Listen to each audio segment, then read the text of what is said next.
Assalamualaikum warahmatullahi wabarakatuh. Bismillahirrahmanirrahim. Anzar an Abdullah qala Rasulullah sallallahu alaihi wasallam la tazhabu ad-dunya hatta yamlika al-araba rajulun min ahli baiti yuwati usmuhu ismi. Rawahu Tirmizi. Dari Abdullah yang berkata, Rasulullah sallallahu alaihi wasallam telah bersabda, dunia tidak akan berakhir sehinggalah bangsa Arab dipimpin oleh seorang laki-laki dari keluargaku yang namanya menyerupai namaku. Alhamdulillah, para penonton, para pendengar yang dirahmati Allah sekalian. InsyaAllah dalam siri yang kedua ini saya akan menyambung, iaitu siapakah Imam Mahdi yang sebenarnya. Dari hadis yang saya bacakan tadi, Imam Mahdi itu adalah dari keturunan atau nasab Rasulullah sallallahu alaihi wasallam. Imam Mahdi disebut dalam hadis ianya seorang lelaki. Tidak disebutkan bahawa Imam Mahdi itu adalah Arab, tak disebut begitu. Tidak ada lafaz yang begitu. Berbalik kepada hadis tadi, dunia tidak akan berakhir, artinya dunia itu tidak akan berlaku kiamat. Sehinggalah bangsa Arab. Tengok bangsa Arab sekarang di Mekah sana, di negara Arab secara umum, dengan macam-macam program hiburannya. Jadi, pada adatnya, daripada apa yang berlaku di negara Arab itu, kita dapat menilai bahawa kebangkitan Islam itu sebenarnya tidak berlaku atau bermula daripada negara Arab. Kaitan dengan hadis tadi, sehinggalah bangsa Arab dipimpin oleh seorang laki-laki. Itu Imam Mahdi lah. Maknanya Imam Mahdi itu bukan bangsa Arab, tapi dari keluarga Nabi yang namanya Muhammad, menyerupai namaku, iaitu Muhammad bin Abdullah. Maka di akhir zaman ini jangan kita hairankan ada banyak perkara-perkara yang ajaib, yang pelik, yang mungkin berlawanan dengan akal kita, tetapi itulah yang terjadi yang sebenarnya. Jadi diberi kita akal fikiran, tetapi digunakan akal itu hendaklah berpandukan kepada wahyu, bukan akal semata-mata. Akal tadi digunakan untuk membenarkan wahyu, firman Allah Subhanahu wa taala. Baiklah, memang tidak dinafikan bahawa kisah atau penceritaan yang berkaitan Imamul Mahdi itu terdapat banyak versi, dan dalam masa yang sama juga perbezaan pandangan-pandangan antara ulama, antara tuan guru, antara ustaz, antara duat, pendakwah-pendakwah ini juga adalah terlalu banyak. Dan suka saya sebutkan di sini bahawa ada sebilangan daripada penonton atau pendengar video-video saya dari channel Da'i Rukunun, dalam ruangan komen atau ulasan, terdapat juga sebahagiannya yang tidak bersetuju. Itu biasalah. Yang perli, sindir, ajak berbahas, mengutuk, bahkan menyesatkan saya. Dan macam-macam lagi lah komen mereka. Namun demikian, alhamdulillah peningkatan kesedaran Islam ini telah mula bertambah di negara Malaysia ini. Saya boleh katakan bahawa ceramah saya ini 80% ke atas yang suka akan video saya. Mungkin 10 ke 20% sajalah yang tak suka. Setakat inilah pada lahiriahnya. Jadi kepada yang komen yang bukan-bukan dalam ruangan ulasan dan komen tadi, maka saya nak jawablah, saya nak cakap di sini bahawa ruangan tersebut bukanlah tempat yang sesuai untuk saya jawab semua yang berkaitan. InsyaAllah, doakan kepada semua penonton sekalian, tidak lama lagi saya akan diberi peluang dan ruang untuk menjawab semua pertuduhan, InsyaAllah secara live atau secara tertutup. Dan itu tidak mustahil. Tunggulah masanya, sama-sama doakan insyaAllah. Pada malam ini kita akan sambung siapa Imam Mahdi yang sebenar. Kepada tuan-puan yang benar-benar berminat dan gairah kepada kebenaran, maka saya nasihatkan eloklah tuan-puan membuat kajian yang serius dengan pergi bersama tim atau rombongan tuan-puan ke mana? Indonesia, Jawa Tengah, iaitu di daerah Wonosobo. Tinggallah di sana, duduklah di sana berminggu-minggu sehingga kajian selesai. Beserta apa? Beserta dengan niat yang murni, yang ikhlas untuk mendapatkan kebenaran.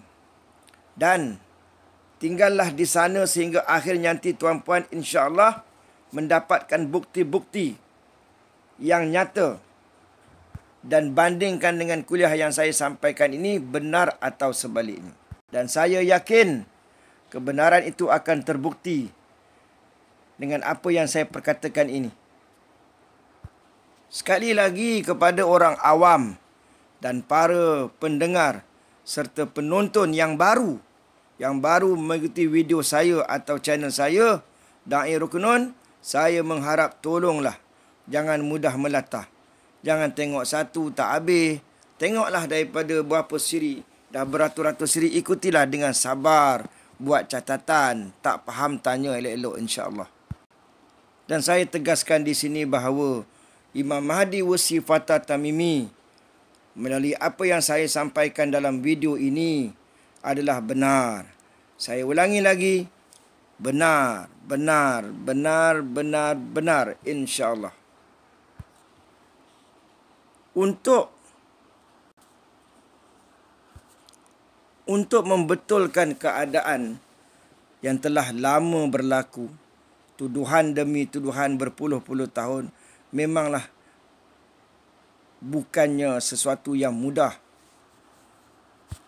Tetapi kerana baru-baru ini, sehingga golongan-golongan yang berani, yang melampau ekstrim menuduh Abuya sebagai kadzab, bahkan na'udzubillah dajjal, na'udzubillah, dan macam-macam lain tuduhan yang berat, maka saya terpaksalah mempertahankan kebenaran atas nama Allah dan Rasul.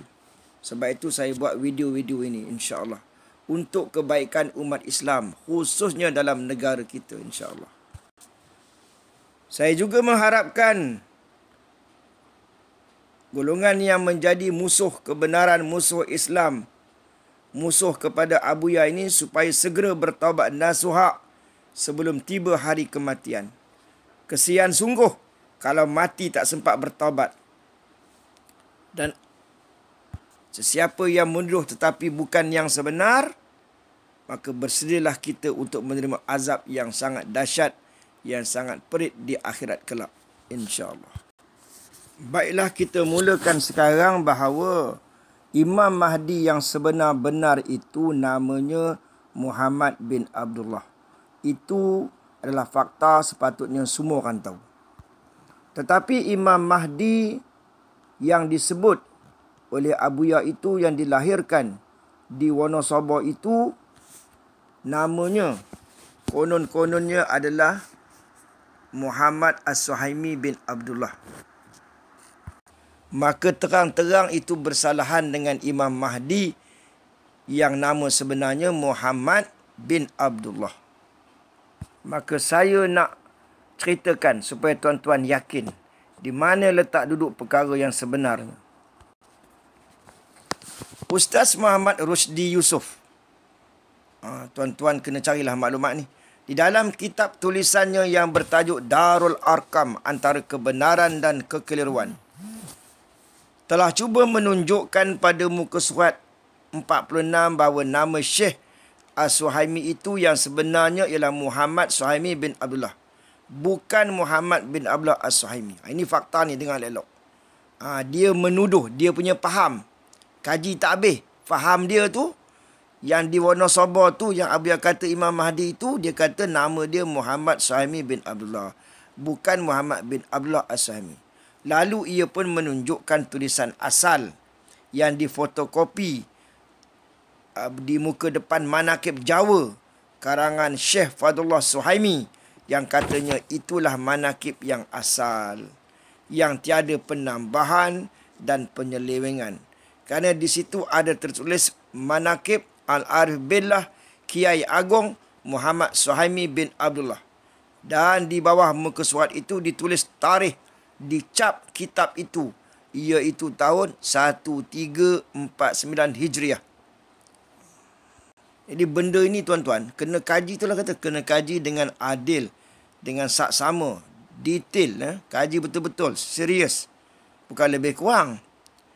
Jadi nyatalah pada anggapan Ustaz Muhammad Rusdi itu dan juga orang lain lah, bahawa inilah bukti yang cukup kuat untuk menunjukkan bahawa nama yang sebenar bagi Syekh As-Suhaimi itu ialah Muhammad Suhaimi bin Abdullah. Kerana penulis manakib itu sendiri adalah anak bagi Syekh Suhaimi itu sendiri. Dan tentulah anak lebih tahu akan nama bapaknya yang sebenar. Jadi dalam hal ini, kalau kita tidak mendapat hidayah, kita akan terus terimalah. Itu bukti kuat tu. Kita kata begitulah konon-kononnya. Kemudian Ustaz Muhammad Rusdi telah menunjukkan pula pada muka surat sekian, iaitu 47, akan tulisan pada kulit luar pula, kitab manakib Syekh As-Suhaimi yang ditulis di dalam bahasa Melayu Jawi. Oleh siapa? Oleh Muhammad Taha Suhaimi. Muhammad Taha Suhaimi ni siapa? Cucu Syekh As-Suhaimi. Maka di situ ada ditulis pula nama Syekh As-Suhaimi sebagai Syekh As-Said Muhammad bin Abdullah As-Suhaimi. Kitab ini ditulis beberapa tahun kemudian daripada manakib di dalam bahasa Jawa itu. Kalau tuan-tuan keliru, saya ulang balik secara mudahlah. Dalam bahasa Jawa, siapa yang mula-mula tulis? Iaitu Syekh Muhammad Fadullah bin Muhammad As-Suhaimi. Muhammad Fadullah bin Muhammad As-Suhaimi. Begitulah. Kemudian cucu pula. Cucu Syekh Muhammad bin Abdullah ni pula, dia pula buat buku dalam Melayu Jawi, iaitu Muhammad Taha Suhaimi. Maka di situ ditulis pula Syekh As-Suhaimi itu sebagai Syekh As-Said Muhammad bin Abdullah As-Suhaimi. Dah berlainan lah. Jadi seolah-olah tak ikut yang asal. Di sini dah ramai orang keliru. Termasuk orang yang pihak berkuasa di Malaysia ni. Sebab tu mereka kata bahawa orang yang di Wonosobo yang dikatakan Imam Mahdi itu bukan. Tak habis lagi cerita ni tuan-tuan. Maka dikatakan bahawa manakib Melayu Jawi karangan Taha Suhaimi itu mempunyai tambahan dan diselewengkan. Terus buat kesimpulan macam tu. Seleweng yang mana? Seleweng daripada Muhammad Suhaimi bin Abdullah, manakib Jawa tadi, kepada Muhammad bin Abdullah As-Suhaimi, untuk menunjukkan konon-kononnya nama Syekh As-Suhaimi itu sama dengan nama Imam Mahdi yang ditunggu itu. Itulah fitnah, itulah tidak benar sebenarnya. Jadi bila dah datang tuduhan-tuduhan yang macam tu mengenai penyelewengan nama Syekh As-Suhaimi itu, maka Muhammad Taha As-Suhaimi ini ada menyimpan 3 buah kitab yang ditulis oleh Syekh Muhammad bin Abdullah As-Suhaimi itu sendiri dalam bahasa Arab yang terang menunjukkan bahawa Syekh As-Suhaimi tadi, Suhaimi itu gelaran sebenarnya, saya dah bagi tahu dah sebelum ni, mengatakan bahawa namanya, nama sebenarnya ialah Muhammad bin Abdullah As-Suhaimi itu tambahan, gelaran dia, bukan Muhammad Suhaimi bin Abdullah. Sebagaimana dalam kitab yang bertajuk An-Nafkhatul Ambariyah, yang bererti hembusan ambar, mengenai kisah Isra' dan Mi'raj, yang tulisan asal pada muka hadapannya ialah sebagaimana berikut. Tertulis nama apa? Muhammad bin Abdullah As-Suhaimi. Subhanallah. Itu yang sebenarnya. Di situ terang sekali ditulis dalam bahasa Arab bahawa kitab itu dikarang oleh Muhammad bin Abdullah As-Suhaimi. Dan tersebut di bawah tulisan itu bahawa kitab itu ditulis pada tahun 1338 Hijriah. Sedangkan manakib di dalam bahasa Jawa yang ditulis oleh Syekh Fadullah itu bertarikh pada tahun 1349 Hijriah. Mana lebih dulu tuan-tuan? 11 tahun lebih dulu daripada manakib dalam bahasa Jawa yang ditulis oleh Syekh Fadullah. Jadi kalau kita kaji betul-betul, nama dia Muhammad bin Abdullah. Jadi kita kena study lagi lah, buat kajian lagi. Uish, tak mustahil ni, kaji dan kaji. Bukan boleh lebih kurang sambil lewa je. Yang kedua, di dalam kitab tulisan Syekh Muhammad bin Abdullah As-Suhaimi yang bertajuk Risalatul Qudsiyah, yang menerangkan sifat-sifat Allah Subhanahu wa taala pada muka surat hadapannya. Syekh Muhammad bin Abdullah As-Suhaimi mengatakan nama dia tadi Muhammad bin Abdullah, yang dikenali di antara orang ramai dengan nama gelarannya As-Suhaimi. Ditulis bila? 1319 Hijrah. Lebih awal lagi daripada manakib Jawa itu. 30 tahun lebih dahulu daripada manakib di dalam bahasa Jawa yang ditulis Syekh Fadullah itu. Nyatalah di sini bahawa Syekh Muhammad bin Abdullah As-Suhaimi itu sendiri mengatakan bahawa namanya ialah Muhammad bin Abdullah, bukan Muhammad Suhaimi bin Abdullah. Lihatlah tulisan muka depan kitab Risalatul Qudsiyah yang akan saya lampirkan bersama, insya-Allah. Dan yang ketiga, nak bagi tahu orang yang di Jawa Tengah Wonosobo Sudaгаran ni, siapa dia ni? Adalah Imam Mahdi yang sebenar. Ambil perhatian. Jangan melatah, tuan-tuan. Di dalam kitab yang bertajuk An-Nafkhatul Miskiyah dalam bahasa Arab, yang ditulis oleh Syekh Muhammad bin Abdullah As-Suhaimi berkenaan kelebihan membaca Maulid Nabi sallallahu alaihi wasallam, pada muka surat 2, Syekh Muhammad bin Abdullah As-Suhaimi sekali lagi menyebutkan namanya Muhammad bin Abdullah, yang dikenali oleh orang ramai dengan gelaran Suhaimi. Kitab ini ditulis pada tahun 1343 Hijrah, 6 tahun lebih dulu daripada kitab Manakib yang ditulis oleh Syekh Fadullah itu. Ambil perhatian. Tentaran. Ini poin besar. Sila beri perhatian. Muhammad Taha Suhaimi ini telah diberitahu oleh Syekh Khairullah bahawa ayahnya, iaitu Muhammad bin Abdullah As-Suhaimi, mana Imam Mahdi lah, telah berkata kepadanya bahawa pada masa Syekh Muhammad bin Abdullah As-Suhaimi, atau orang ramai mengenalinya sebagai Syekh As-Suhaimi, sedang menjelajah di negeri-negeri Timur Tengah dan telah tiba di negeri Syam yang namanya Syria. Lalu ia telah sampai ke satu bandar yang bernama Suhaim. Lalu ia telah membuat keputusan hendak memakai gelarannya dari nisbah nama tempat itu, iaitu As-Suhaimi. Faham, tuan-tuan? Jadi kalau nak kaji perhabis. Kaji daripada A sampai Z. Jangan separuh jalan. Jangan dengar satu pihak terus buat kesimpulan. Jump into conclusion. Ambil perhatian.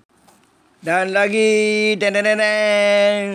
Syekh Khairullah pernah menunjukkan kepada Muhammad Taha Suhaimi ini sekeping peta lama kawasan Timur Tengah yang dicap dengan tulisan Arab, dan juga menunjukkan bandar yang bernama Suhaim di dalam negeri Syam. Dan Syekh Muhammad Taha sendiri telah melihat nama tempat itu pada peta tadi. Dari keterangan yang telah saya sebutkan tadi, maka nyatalah nama Syekh As-Suhaimi, gelaran tu, ambil perhatian, jangan tak percaya, ialah Muhammad bin Abdullah As-Suhaimi, bukannya Muhammad Suhaimi bin Abdullah yang sebenarnya. Jadi tuduhan ini telah dilemparkan kepada Abuya, atau yang berbahagia mulia Ustaz Ansyari Muhammad, berpuluh-puluh tahun lalu dikatakan Abuya ni sesat. Subhanallah. Na'udzubillah. Dahsyatnya. Nak memperjuangkan kebenaran, dahsyatnya. Bukan senang. Orang hina, kutuk, tuduh macam-macam. Sampai dia raib, orang kata lagi macam-macam. Subhanallah. Kalau ditanya mengapa, kalau begitu kenapa Syekh Fadullah menulis nama ayah dia sebagai Muhammad Suhaimi bin Abdullah? Maka jawapannya sebagaimana sudah dikatakan dulu, bahawa Syekh Fadullah itu tidak rapat dengan ayahandanya, iaitu Syekh Muhammad bin Abdullah As-Suhaimi. Dan dengan sebab itu ia kurang mengetahui akan setengah-setengah hal mengenai ayahandanya itu, dan itu tidak mustahil. Ambil perhatian. Itu tidak mustahil. Itu tidak mustahil. Oleh tak rapat, apa-apa mungkin berlaku. Maka nama Syekh Muhammad bin Abdullah, Imam Mahdi tu, subhanallah, Syekh Muhammad bin Abdullah hujungnya ada As-Suhaimi, gelaran ni telah disebut dengan ringkas oleh orang-orang zaman itu, orang Melayu Jawa, dengan nama Syekh Suhaimi, gelaran dia. Kiai Suhaimi, gelaran dia. Atau Kiai Agung. Suka juga disebutkan di sini bahawa tuduhan-tuduhan bagi setengah-setengah orang yang menentang manakib yang ditulis oleh Muhammad Taha Suhaimi ni, dahsyatlah. Dia orang menuduh yang macam-macam. Telah mengatakan bahawa Syekh Muhammad Taha Suhaimi ini pandai-pandai mengadakan nasab atau asal-usul Syekh Muhammad bin Abdullah As-Suhaimi ni hingga kepada Rasulullah. Tetapi tuduhan itu nyatalah tak betul. Maksudnya tuduhan palsu, tak betul. Kerana apa? Di dalam manakib edisi yang asal dalam bahasa Jawa yang ditulis oleh ayahnya sendiri, Syekh Fadullah, maka ayahnya juga telah berusaha menyelidik nasab. Tadi bab nama yang disilap. Ini menyelidik nasab itu ketika ia berada di tanah Jawa, hingga akhirnya ia dapat buktikan bahawa nasab itu betul-betul berasal daripada Rasulullah SAW menerusi Abu Bakar Asy-Syaibani. Abu Bakar Asy-Syaibani, kerana ketika ia berada di tanah Jawa itu, ia telah dapat berjumpa dengan orang-orang Arab yang berketurunan daripada Abu Bakar Asy-Syaibani, dan juga terdapat menyelidik dalam majalah yang diterbitkan oleh golongan para sayyid di sana, sayyid-sayyid lah, yang dinamakan majalah Ar-Rabitah dalam juzuk 8 dan 9 keluaran tahun yang pertama bagi majalah itu pada bulan Rabiul Awal dan Rabiul Tsani. Tahun, ambil perhatian, kaji semula, tahun 1347 Hijrah, dan juga juzuk 9 keluaran tahun yang kedua pada bulan Jamadus Tsani tahun 1348 Hijrah, kerana di dalam majalah tersebut nyata disebutkan bahawa Abu Bakar Asy-Syaibani itu bin Muhammad Asadullah dan seterusnya hingga kepada Siti Fatimah binti Rasulullah sallallahu alaihi wasallam. Nasab yang sebenar Muhammad bin Abdullah telah saya bacakan kepada tuan-puan dalam video saya yang lalu. Kita pergi kepada chapter yang lain pula. Bismillahirrahmanirrahim. Subhanallah. Ini semua ada kaitan, tuan-tuan. Gerakan Wahabi membunuh Ahlul Bait. Ketika Wahabi bekerjasama dengan penjajah Barat menguasai kota Mekah, di mana ramai keluarga Rasulullah sallallahu alaihi wasallam dibunuh, sudah menjadi takdir bahawa keturunan Rasulullah SAW dizalimi, ditindas, dibunuh. Akhirnya mereka lari meninggalkan kota Mekah, menyelamatkan diri masing-masing. Maka Ahlul Bait ini bertebaranlah ke seluruh bumi timur, termasuklah Malaysia, Indonesia dan juga Brunei. Dan Asia Tenggara lah umumnya. Jadi, tapak kebangkitan Islam di timur, yang Nabi kata Islam akan bangkit daripada timur, tapak kebangkitan itu Malaysia dan Indonesia. Tokohnya juga datang dari timur.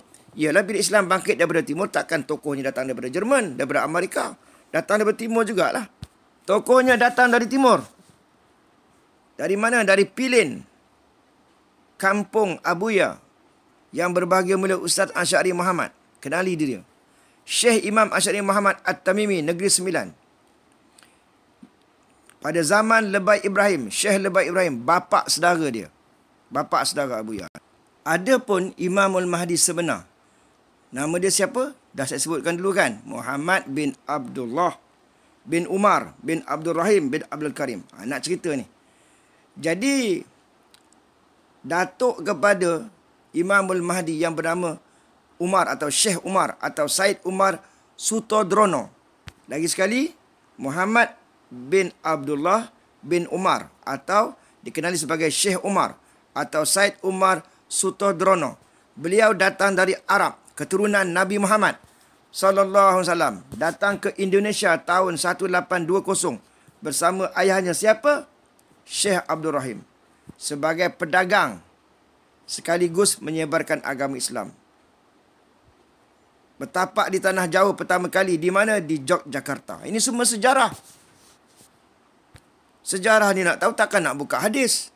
Kena tanyalah yang berkaitan.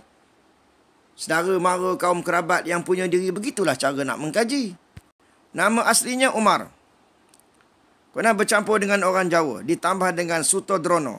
Bersama ayahnya menjadi prajurit Mataram. Berjuang melawan Belanda. Masa tu di bawah pimpinan Pangeran Diponegoro. Apabila keadaan gawat, maka Syekh Umar dan ayahnya lari ke Wonosobo.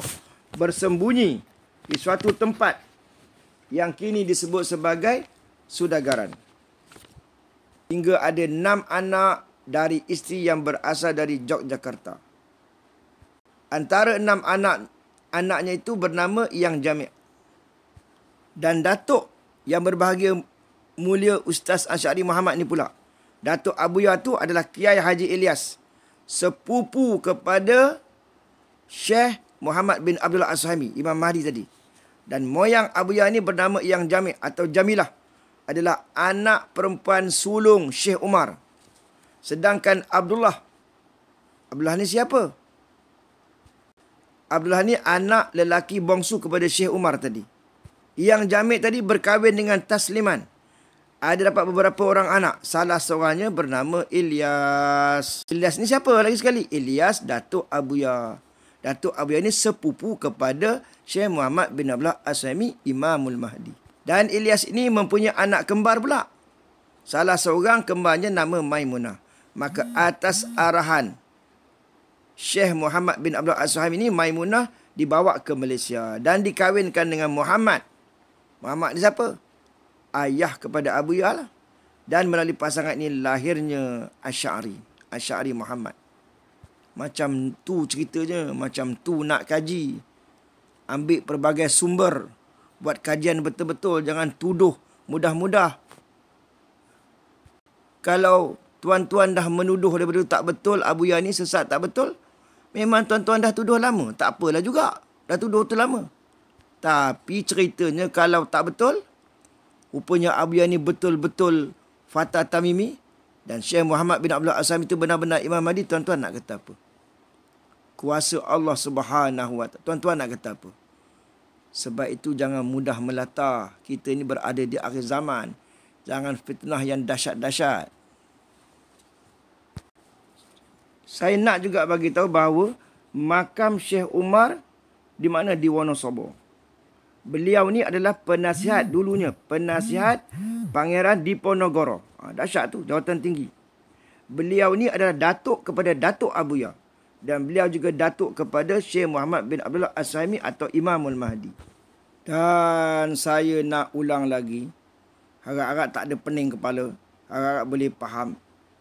Saya nak ulang balik semula bahawa Muhammad bin Abdullah As-Suhaimi atau Imamul Mahdi ni dilahirkan pada tahun 1843 Masihi, sila catat, atau 1259 Hijrah di Sudagaran, Wonosobo. Menikahnya dengan Nyai Qani'ah. Nabi Muhammad sallallahu alaihi wasallam bersabda, ayyuma rajulin qala li akhi ya kafir faqad ba'a biha ahaduhuma.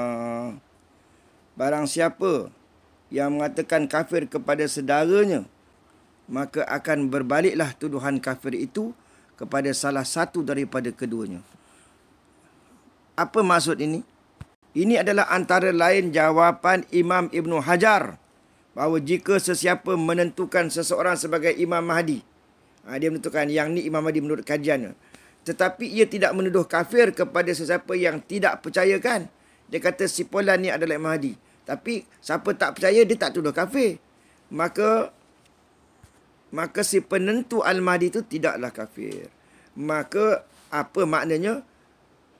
Kita tidak menuduh kafir kepada sesiapa yang tidak percayakan Syekh Muhammad bin Abdullah As-Suhaimi itu Al-Mahdi. Ambil perhatian. Dan lagi, sesiapa yang menentukan seorang itu Mahdi juga tidak kafir. Saya nasihatkan orang-orang awam ni, oleh kerana saya bercakap kebenaran ni benda yang besar. Nak membongkar sebab ramai orang dah tuduh Abuya ni sesat. Maka saya nak membetulkan kesalahan tersebut, tuduhan tersebut. Saya nak bagi tahu, Syekh Muhammad bin Abdullah As-Suhaimi ni telah dizahirkan atau telah dilahirkan pada tahun 1259 Hijrah dan telah ghaib pada tahun 1343 Hijrah bersamaan 1925, iaitu pada ketika usia 84 tahun Hijriah. Dan boleh agaklah umur dia berapa sekarang. Maka datanglah orang yang bertuhankan akal ni, rasa tak logik, rasa mengarut ni. Dia tak tahu selama umur dunia dah banyak benda-benda yang ajaib, yang sangat ajaib, paling ajaib dah berlaku pun dengan kuasa Allah. Tapi kita ni umat akhir zaman ni susah bertuhankan akal ni, payah sangat. Diorang tanya, bolehkah seorang hidup sampai usia macam tu? Kalau hidup, bolehkah ia sihat, kuat macam orang muda? Ni saya nak habaq ni, nak habis dah video ni insya-Allah. Sahabat Nabi SAW yang bernama Anas bin Malik telah hidup dalam sihat, kuat sehingga usianya 146 tahun Hijrah dengan berkat ia mengamalkan ayat Quran yang telah diajarkan oleh Nabi SAW. Demikian juga seorang sahabat yang lain yang bernama Salman Al-Farisi telah berusia atau berumur lebih kurang tu juga seperti Anas bin Malik. Dan Ashabul Kahfi, penghuni gua, masuk dalam gua ketika mereka masih muda. Mereka tertidur dalam gua selama 309 tahun.